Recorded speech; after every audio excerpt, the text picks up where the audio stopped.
Hello and welcome to New Beginnings Podcast with Michelle, Functional Wellbeing here, and we are here yet again with another episode, and we want to keep and continue sharing how you can enhance your well-being.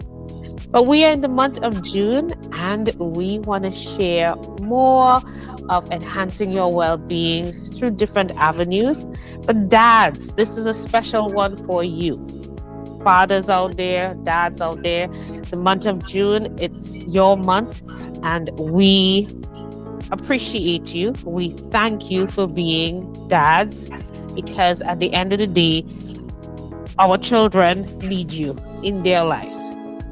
So we wanted to have an opportunity to talk to a dad and share his side of the story, because you know the moms, they always talking, they always know what's going on, they always know how the child can be and different ways of dealing with the kid, and that's fine, but we still want the perspective of a dad and how he and his role in a child's life, how much it impacts a child and move forward in their life cycle. So they too, if it's a boy, when they grow up, they could be a good dad. Or if it's a girl, she can look for such qualities from a man, because that's what women do. They look for those good qualities when they get older. And it might be some of the replica of what their father showed them that they may end up having as a boyfriend, a husband at the end of the day. Now, I'm talking about that from my opinion, but I want to hear it from a dad. And this dad we're talking to is none other than Peter Gordon. You've met him before. He's been on here on Functional Wellbeing New Beginnings Podcast, and we love his talks on cultivating your purpose and understanding mental health. We want to extend a thank you for coming back to New Beginnings Podcast. Hi, Peter. Hi, thank you for having me. Yes. And we want to wish you happy Father's Day. It's the month of June. It's Father's month, as far as I'm concerned. It should be Father's year. Like us moms always want our year as well. Mm-hmm. So thank you for being on New Beginnings Podcast. How are you today? I'm good. In between patients, you know, I'm a therapist, and then also either I'm a glutton for punishment, or I like education, but I'm doing a doctorate in clinical psychology as well. So as a licensed therapist, seeing patients, and then doing a doctorate in clinical psychology. Clearly, again, either I'm a glutton for punishment or like education, perhaps a combination of both. But that's okay. Yeah. Otherwise than that, I'm doing good. I'm just very, very busy, and of course, I have a 8-year-old daughter, so that I share custody with. So that's another thing that's pretty busy for me as well. Yes. So you are studying, you are working, and you are a dad, Mm-hmm. and that this is not a part-time thing. This is a full-time thing. All of what you just discussed is full-time. Yes. It's your lifestyle right now. Mm-hmm. Yes. And I would say that of all of those, I'm defined more by a father. So I will often tell people I'm a father who happens to be a licensed therapist. I am a father who happens to be pursuing a doctorate in clinical psychology.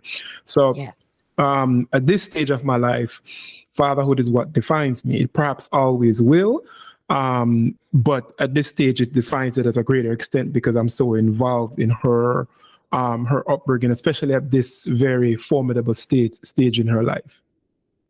Yes. So tell me, she's 8. Mm-hmm. Mia Miko, I remember that. Specifically Maya. That's yes, I know. Yes, I understand. Yeah. So for you as a dad, mm-hmm. what you said, it's a formidable age for her in her mm-hmm. life. Mm-hmm. What do you see that as? How can you describe that for someone? Well, let me take it back.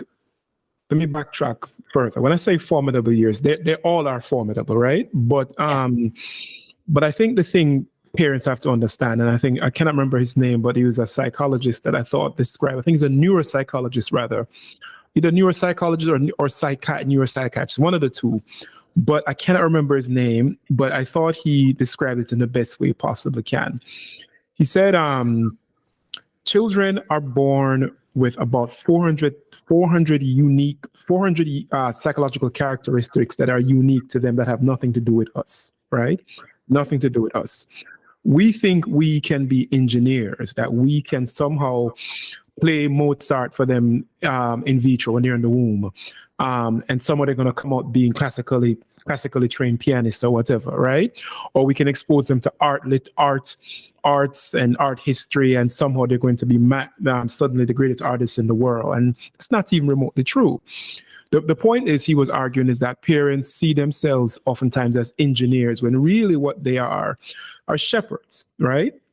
You're there to create an environment that allows this autonomous human being, who we've been charged with shepherding, right? Not engineering, but shepherding, into a space of that's unique to them. And all we have to do is sit back, shut the F up, and enjoy the show, right? Yeah. Create the environment. And that starts from the day that they were born. And so the greatest influence we have on our children is up until about age 7. Meaning the greatest parental influence we can have is up until about age 7. So we're providing them with tools, we're mirroring their needs. They are seeing that when they cry, when they're a child, we provide for their needs. We are present. We're creating styles of attachment that feel secure versus ambivalent or anxious or insecure or disorganized rather. So it starts, not necessarily, formidable really starts from day one. So I want to correct that.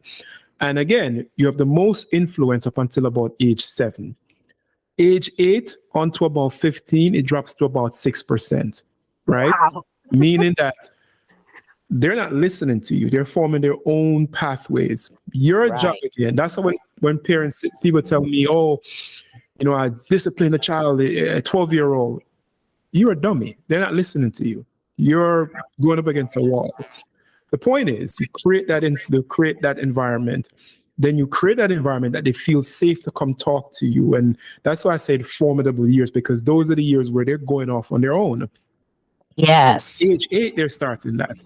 By 15, that influence is down to 5%. By 21, 0%. They don't give two craps about what you're saying at 21. So we're not engineers.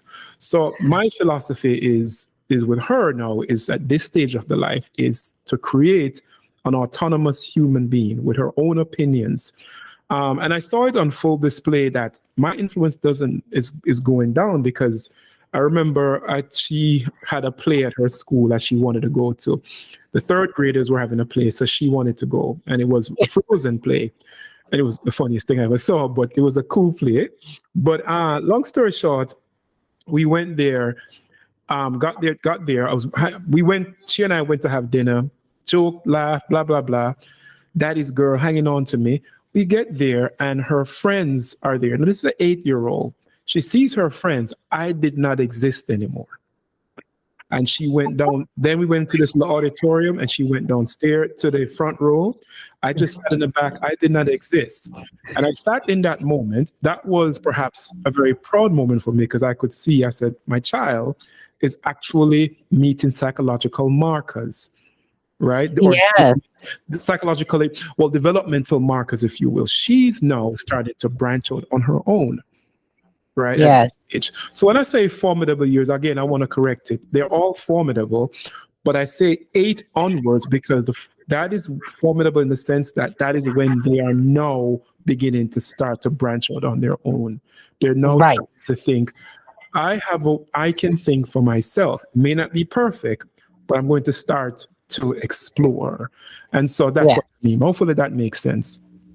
Yeah, it does, because I like to call it life cycles, at different stages of the life cycle. Oh, absolutely. Yeah. There's and I apologize, I didn't mean to cut you. There's there's a there's a social, is he a I should know what his title was, but anyways, his name is I think his name is Eric Erickson, and if you ever look it up, he has what he call the stages of psychosocial development, and he started from the time you were born. By age 8, he starts to describe different state. By age 3, I think it's like autonomy versus despair, or autonomy versus shame, meaning if the child does something silly, you either say, that's okay, get on up, keep doing your thing, or you scream and shout at the child. So the child either learns autonomy or they learn shame. Then by each stage it starts to evolve. By age 11, he says, and there are different other researchers who came up with different theories. Another guy named Piaget, he had a different type of breakdown in terms of what different ages meant. The initial guy, and there's also been, I don't want to knock out, there are a lot of fantastic female researchers too, like Mary Ainsworth, who came up with things about attachment styles and things of that nature, but it's a whole other concept. But I want to bring it back to the stages of development. So, you have the Eric Ericksons of the world, they go all the way to like latter years in life. You got the Piaget, who looked at it through a child's eye, developmental year stages. The Sigmund Freud's of the world, he was more like, by the time you get to age 12, you're done. That's who you're going to be for the rest of your life. We know that's not true. It's a little more complex than that, of course. Yes. And so when we think about these developmental stages, you see how they're important. And in theory, you get to each stage providing that your needs have been met in each stage. Doesn't mean you can't get to the next stage, but perhaps your level of functioning could be off because you missed out certain of your needs weren't met, if you will. Right. So as you describe that as a professional in a certain program, if you may, for somebody who's not that, who's just a dad or just a mom, or just a parent or an aunt, most of the times we would consider that information. I'm sorry, can you say it again? Say it again. No problem. Most of the times we wouldn't consider that information. We would just think the child's growing up. And as you said, your daughter left you and with her friends. And we will be proud that she did that, because we're thinking, my child is growing up. She's with friends and she wants to, she's not attached to me that much anymore, but she still loves me, I was happy. Yeah.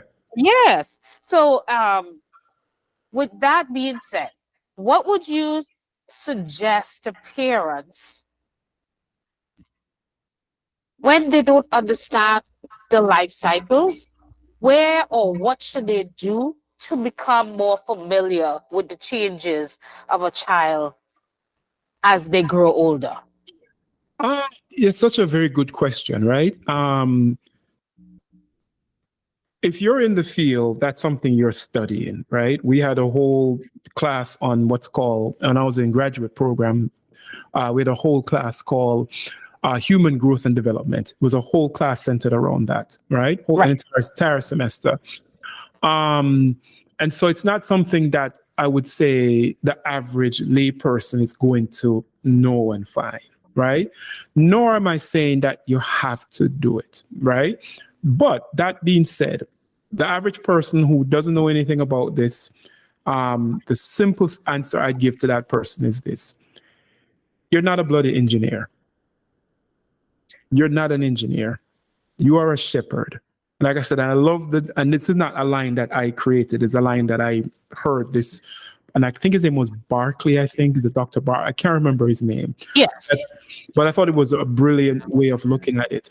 It's like, we're not engineers. We're simply there. Children aren't some little extensions of ourselves that we must somehow manufacture and create this copy of ourselves. Like, get your not narcissistic, egotistical way out of it, right? We're shepherds.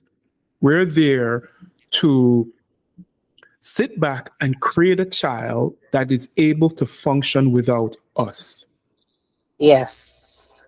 if you have that mindset, that's all you need. The mindset to say, I want to create a child that can function without me. Yeah. Right? I don't want, if you as a parent tell me, I look at any parent sideways that tells me, oh, my child, my 7-year-old child, whatever it is my best friend in the world, that's a little scary for me to hear that. They're not your best friend. They're your child. They're your charges. They're your sheep. They're shepherds, Yes. right? So if you are able to take yourself out of that mindset, if you're able to put yourself in the mindset of I'm a shepherd, and all I want to do is provide these tools that allows the child to express themselves in a very socially healthy fashion, if you will.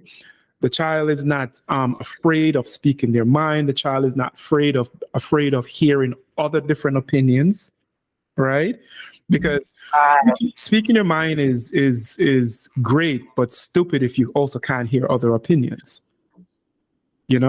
So I think that is the key. It's really, to me, it's simple. To me, it's just you're not an engineer. Again, you are there you've been given a finite amount of time to create influence, and you've been given a finite amount of time to create an environment that nurtures this individual to expand and grow their 400 plus unique psychological characteristics that have not a damn thing to do with you. Yeah. I like that, because at the end of the day, this child is not going to be with you 24 hours. They're not your property. Right. And this child has to make decisions on their own. Yes. So we as parents, we love and shepherd our children to do things. Yes, we want them to do certain things, but as you said, they have that opportunity to make a choice, no matter what.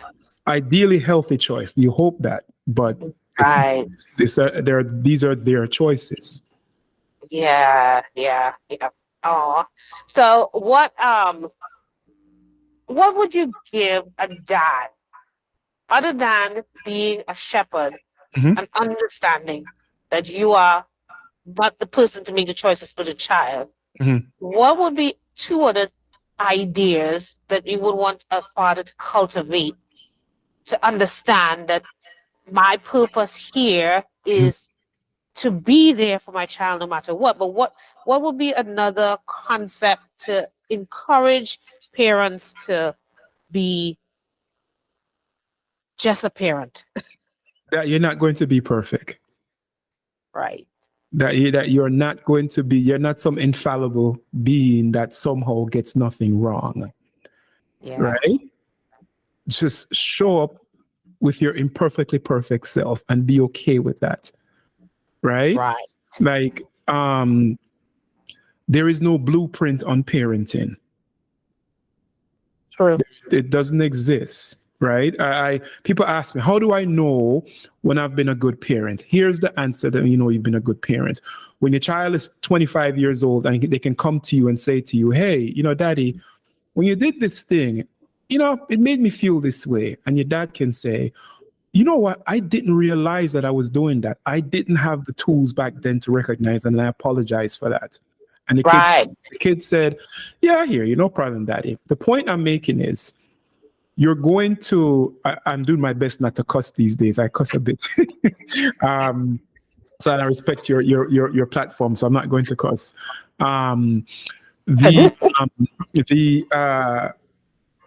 You are going to F up so many times as a parent, as a father.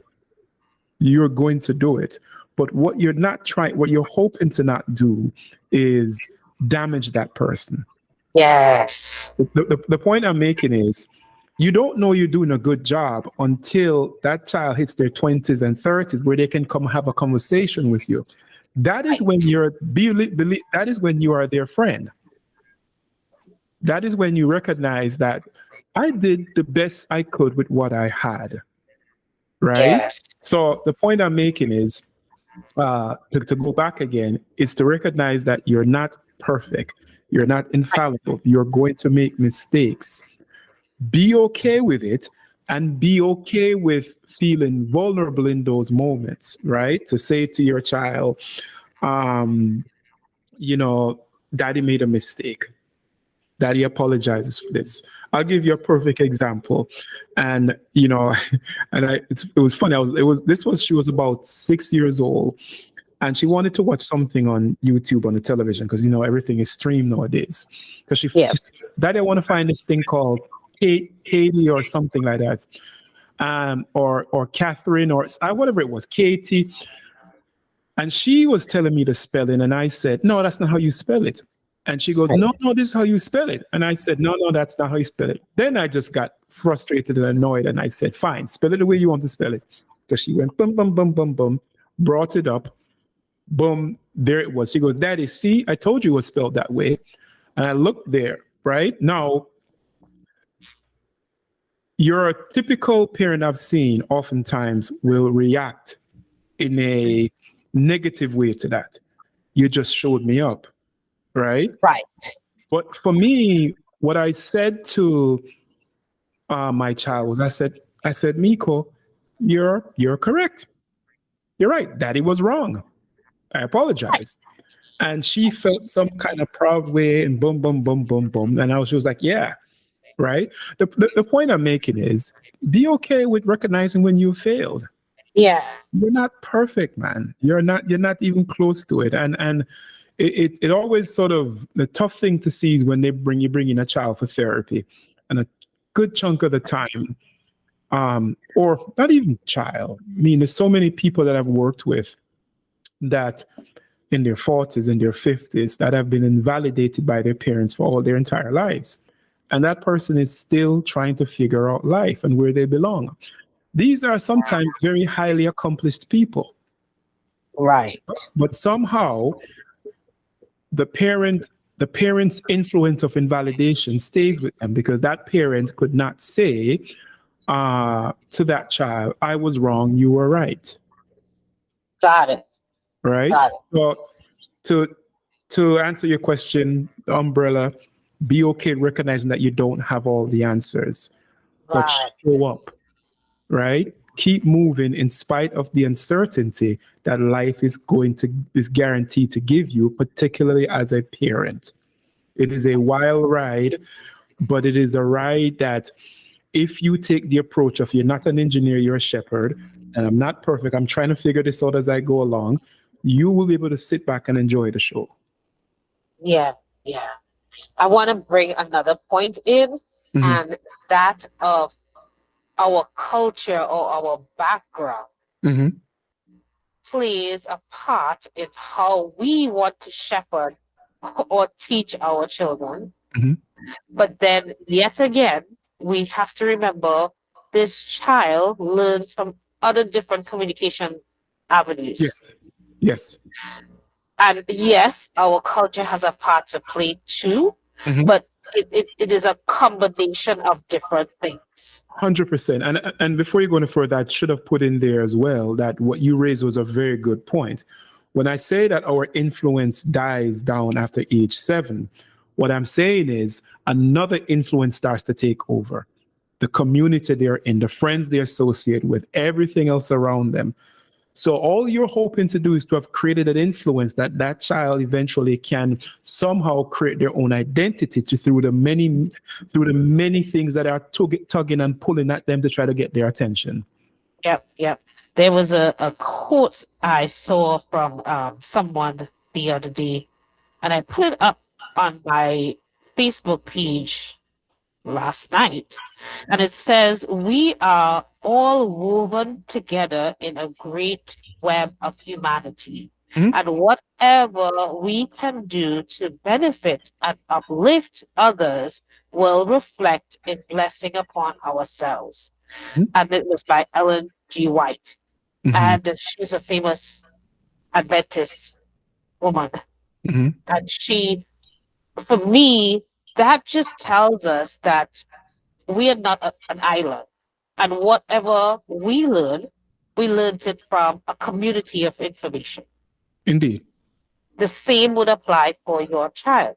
Yes. Your child is going to learn from you, yes, but your child is also going to learn from their community Yes. of individuals. Yes. Yes. And your job as a father, yeah, even as a mother, we know we're talking about fathers, but Yes. let's say parents.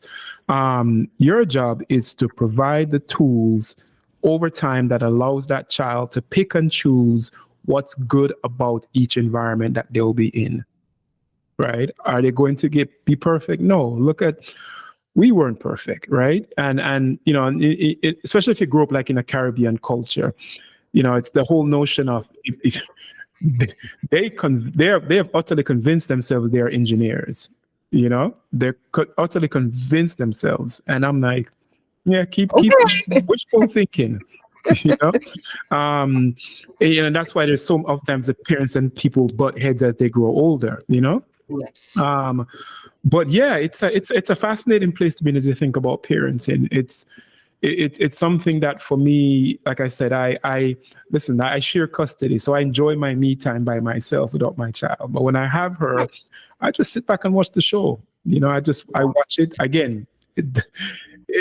You provide discipline, you provide boundaries, right? But the greatest joy I get is watching this child become autonomous, right? Yes. And self-sustaining, if you will. That's the greatest thing. Because I think I wonder sometimes if we think that if the person becomes autonomous and self-sustaining, that somehow we lose power. Yeah. I I think think- that yeah. that just crossed my mind, We feel powerless. Yes. Yes. And in my mind, I'm like, I want you in my life consistently, but I also want you to be able to not need me. That's Yes. the legacy I want to leave my child. Right. Right.